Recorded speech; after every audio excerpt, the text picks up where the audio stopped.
মমতাজের দিকে তাকান, সে কোথায় ছিল? বাকি শিল্পীদের অপমান করে তাকে শিল্পী বলবেন? শিল্পীর একটা স্ট্যান্ডার্ড আছে, যে স্ট্যান্ডার্ডে সে পড়ে না। এরকম মানুষ যদি সংসদ সদস্য হয়, সে তো ব্রিজের প্রকল্পের টাকা নিয়ে বার খুলে ফেলবে, তখন কি করবেন? আমরা চাই দেশে শান্তি বিরাজ করবে, জনগণের ভোটাধিকার, গণতন্ত্র প্রতিষ্ঠা হবে, সংবিধানের সঠিক সংশোধন হবে এবং শান্তিতে দেশ পরিচালনা করবে। শিক্ষিত জনগোষ্ঠীর হাতে দেশ ছাড়তে হবে, যারা দক্ষ, যারা শিক্ষিত। আপনারা যদি আওয়ামী সরকারের যে সংসদ সেটা যদি দেখেন, সেখানে ক্লাস 8 পাস, 3 পাস, 6 পাস সংসদ সদস্যের অভাব নাই। হাজি সেলিমের কথা বলি, তার শিক্ষাগত যোগ্যতা, তার একটা সার্টিফিকেট কেউ আমাদের দেখাতে পারবে? পারবেন? তার বাবা হচ্ছে কি করতো? পান বিক্রি করতো। পান বিক্রেতা হয়ে তাদের চকবাজারে যেয়ে দেখেন, লালবাগে যেয়ে দেখেন, পুরান ঢাকা, শুধু পুরান ঢাকাকে দখল করে সে ক্ষান্ত হয়নি। নারায়ণগঞ্জ যেয়ে দেখেন সে কি করেছে। আপনি মমতাজের দিকে তাকান, তা সে কোথায় ছিল?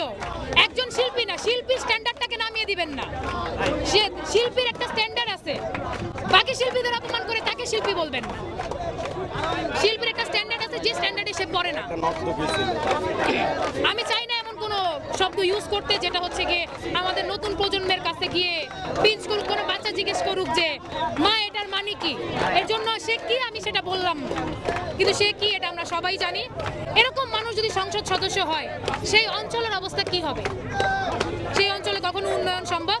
সে তো ব্রিজের প্রকল্পের টাকা নিয়ে বার খুলে ফেলবে, তখন কি করবেন? বেঈমানের সঙ্গ নিয়ে কখনো কোনো কিছু করা যায় না। আমরা পূর্বে দেখেছি, যখন এরশাদের সময়কাল ছিল, আমার জন্ম হয়নি, শুনেছি, বই পড়েছি, তখন আওয়ামী লীগ, বিএনপি, জামায়াত একসাথে কাজ করে নাকি হচ্ছে গিয়ে যে স্বৈরাচারী যে সামরিক শাসন ছিল সেটা হচ্ছে গিয়ে পতন করিয়েছিল। তখন তারা একসাথে কাজ করেছিল। কি এমন হলো দেশের এই অবস্থা হলো? তারা নিশ্চয়ই আমাদের সাথে বেইমানি করেছে, নিশ্চয়ই করেছে। জনগণের সাথে বেইমানি, কোনো রাজনৈতিক দলের সাথে বেইমানি না, কিন্তু আমি জনগণের কথা বলতেছি। জনগণের সাথে বেইমানি করেছে, জনগণের ভোটাধিকার তারা পূর্ণ করেছে, গণতন্ত্রের নামে তারা স্বৈরতন্ত্র প্রতিষ্ঠা করেছে বাংলাদেশে। তারা হচ্ছে গিয়ে, আমাদের গণতন্ত্রের একটা বিধান আছে যে হচ্ছে গিয়ে মানে কোনো মানুষকে বিচার ছাড়া তাকে হচ্ছে গিয়ে জেলে প্রেরণ করা যাবে না, এটা একটা আইনের রুলস। তারা এই জিনিসটা কখনো মানে নাই। তারা বিচার ছাড়া, নাম সেম, একটা মানুষের নাম সেম, যে মানুষটা অপরাধ করেছে সে প্রভাবশালী। আব্দুল কুদ্দুস সাপোজ সে হচ্ছে গিয়ে একটা অপকর্ম করেছে, সে খুন করেছে সাপোজ, তার বিরুদ্ধে যে কৃষক, মানে তার পরিবর্তে যে কৃষক আব্দুল কুদ্দুস, তাকে নিয়ে যাবজ্জীবন দেওয়া হয়েছে। কিন্তু যে প্রভাবশালী ব্যবসায়ী আব্দুল কুদ্দুস জনসম্মুখে ঘুরে বেড়াচ্ছে, এগুলো অহরহ দেখেছি আমরা, এখনো দেখছি। এখন অনেক নতুন নতুন ইস্যু আসছে যেগুলো হচ্ছে গিয়ে ফ্যাসিবাদ, যে স্বৈরশাসকের জন্য আমাদের সামনে আসতে পারেনি, এখন আসছে, আমরা দেখছি।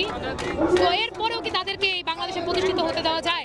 ক্ষমতা বেড়ে গেলে আসুক, আমরা তো বুক পেতেই দিয়েছি, আসুক, সমস্যা নেই তো।